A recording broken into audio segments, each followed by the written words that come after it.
Before radar, before live warnings, before people could pull up a storm track on their phone and see what was coming, there was just the sky. And on March 18, 1925, the sky over Missouri, Illinois, and Indiana became the deadliest tornado story in American history. They call it the tri-state tornado. And even now, a century later, it still feels less like a weather event and more like something that moved across the land with a mind of its own. The tornado touched down in southeast Missouri, tore across southern Illinois, then kept going into southwest Indiana, carving a path of about 219 miles. Officially, it killed 695 people, injured around 2,000, and damaged or destroyed roughly 15,000 homes.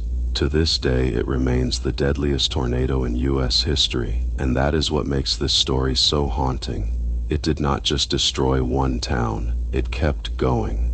In Missouri, the tornado killed 11 people before crossing the Mississippi River. Then it entered Illinois, where towns like Gorham, DeSoto, and Murfreesboro were devastated.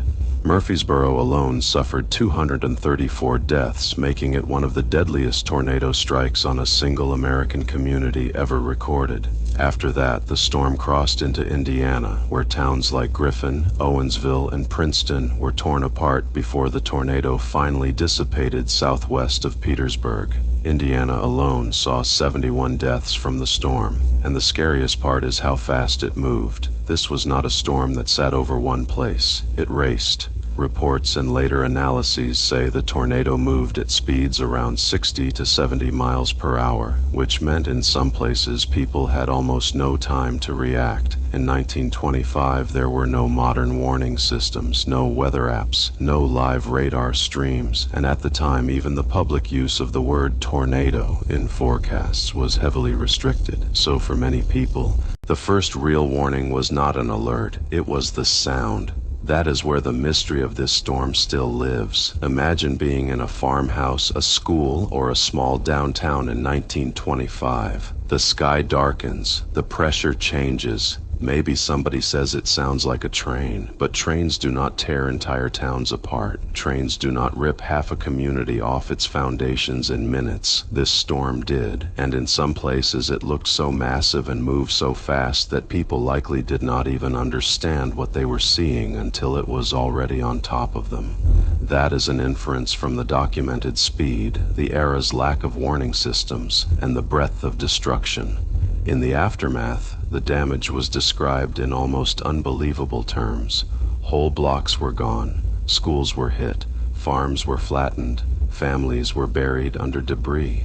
Across 3 states, communities were left trying to understand how one storm could keep going that far, that long, and that violently. Noah's retrospective says thousands of lives changed forever that day, with nearly 700 dead and more than 2,000 injured. And even today, the tri-state tornado still carries a strange shadow over severe weather history because it did not behave like the average tornado story people imagine. It was long-lived, it was fast, it was extraordinarily lethal, and for generations it became the storm every other violent tornado would be measured against. Britannica still calls it the deadliest tornado in U.S. history. And NOAA's 100-year commemoration page still highlights its 219-mile path and 695 deaths.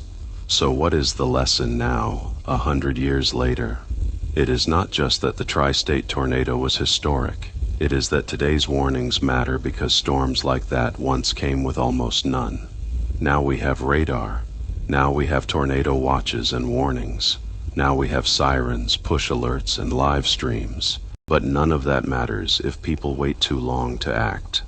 So when a tornado warning is issued today, go immediately. Lowest floor, interior room, away from windows. Protect your head, and do not waste your warning time trying to confirm the storm with your own eyes. Because the tri-state tornado is the reminder of what severe weather looked like when people had almost no warning at all. And that is why it still feels so terrifying. Not just because of what it did, but because of how little stood between the people and the storm. For more breaking severe weather coverage and storm breakdowns, head to stormscapes.xyz.